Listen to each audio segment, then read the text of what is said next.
மைந்தன் தூய ஆவியின் திரியேக ஆசீர்வாதம் நம் அனைவரையும் வழிநடத்தி காப்பதாக. ஆமேன். கிறிஸ்து இயேசுவுக்குள் அன்பான இறை மக்களை, இன்றைய நாளின் தியானத்துக்காக உபாகமம் 26ஆம் அதிகாரம் 13வது வசனம். தேவனாய் கர்த்தருடைய சந்நிதியிலே நீ அவரை நோக்கி கொடுத்த எல்லா கட்டளையின்படி நான் பரிசுத்தமான பொருள்களை என் வீட்டிலிருந்து எடுத்து வந்து லேவியருக்கும் பரதேசியும் திக்கற்ற விதவிகளுக்கும் கொடுத்தேன். உம்முடைய கட்டளையின்படி ஒன்றை மீறவும் இல்லை, மறக்கவும் இல்லை என்று சொல்கிறார். அன்பான இறை மக்களே, ஆண்டவராகிய கடவுள் இஸ்ரவேல் மக்களுடைய வாழ்க்கையிலே அவர்கள் நடந்து வந்த பாதைகளை நினைத்து பார்க்க அழைக்கின்றார். ஒரு சிறிய குடும்பம் தன்னுடைய வாழ்க்கையை துவங்கும் பொழுது சாதாரண கூலி வேலை செய்து ஒரு நாள் ஒன்றுக்கு 100 வீதம் அவர்கள் சம்பாதித்து குடும்பத்தை நடத்தினார்கள். நாளாக அந்த 100 ரூபாயில் 10 ரூபாயை ஆண்டவருக்கென்று அவர்கள் வைக்கிறார்கள். அடுத்த ஆண்டு அதே 100 ரூபாய் ஊதியம் ஒரு நாளுக்கு அது 2% என்று வைக்கிறார்கள். 20 ரூபாய் என்று ஒதுக்கி வைக்கிறார்கள்.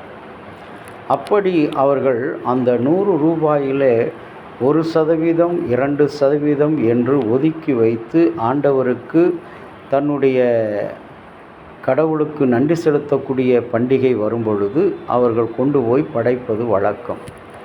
அவ்வாறாக அவர்கள் படைத்து கொண்டு வரும்போது தன்னுடைய வாழ்நாளிலே ஒவ்வொரு நாளும் ஆண்டவர் அவர்களை உயர்த்தி கொண்டே இருந்தார். இன்றைக்கு நாம் விதைக்கிறோம். ஒரு நெல்லை விதைத்து கிட்டத்தட்ட 100 நெல்மணிகளை நாம் அறுவடை செய்கிறோம்.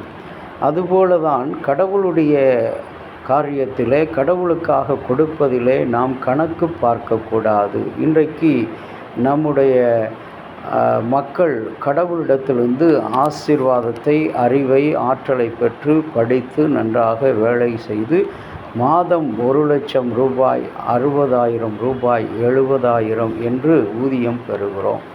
ஆனால் அவற்றில் கடவுளுக்கு ஒரு வருடத்தில், மாதத்தில் நீங்கள் செலுத்த வேண்டிய காணிக்கை 5% அல்லது 3% கடவுளுக்கு தசம பாகமாக கொடுக்க வேண்டியது கட்டாயம். இது நான் கூறவில்லை, இஸ்ரவேலின் கடவுளாகிய கர்த்தர் கூறுகிறார்.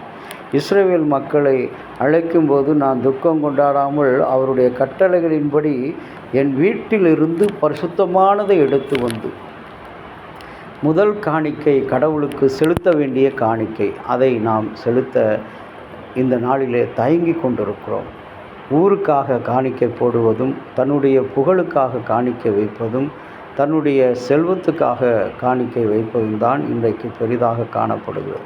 அன்பான இறை மக்களே, நாம் ஒன்றை கொடுத்தால் ஆண்டவர் நமக்கு 2ஐ திருப்பி கொடுக்கிறவராக இருக்கிறார். நாம் அதுபோல் நம்முடைய ஊதியத்தில் ஒரு தசம பாகம் வருடாந்திர பண்டிகையில் அந்த ஒவ்வொரு 12 மாதங்களும் அந்த 2% படி 12% 60 ரூபாய், 60,000 ரூபாயில் 12% எவ்வளவு என்பதை கணக்கு பார்த்து ஒவ்வொரு குடும்பமும் நாம் கட்டளையிட்டார். இது யாருக்கு தருகிறோம்? கடவுளுக்காக கொடுக்கிறோம். நீ கடவுளுக்கு கொடுத்து பார், இறை ஆசியை நீ பெற்றுக்கொள்வாய்.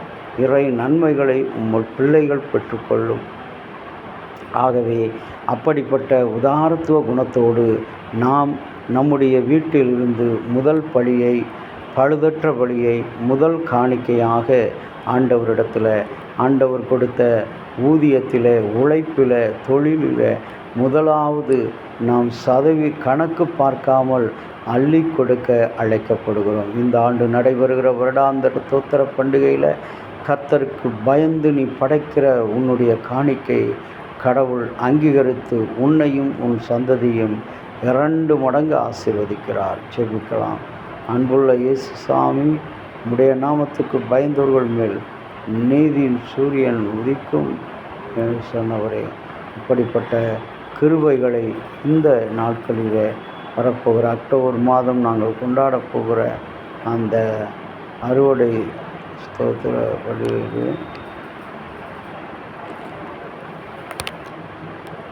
தந்தையாகிய கடவுளின் அன்பு, மைந்தராகிய இயேசுவினுடைய அருளும் பரிசுத்த ஆவியினுடைய நல்ல ஒரு பாதுகாப்பு அனைவரோடு கூட இருப்பதாக. ஆமென்.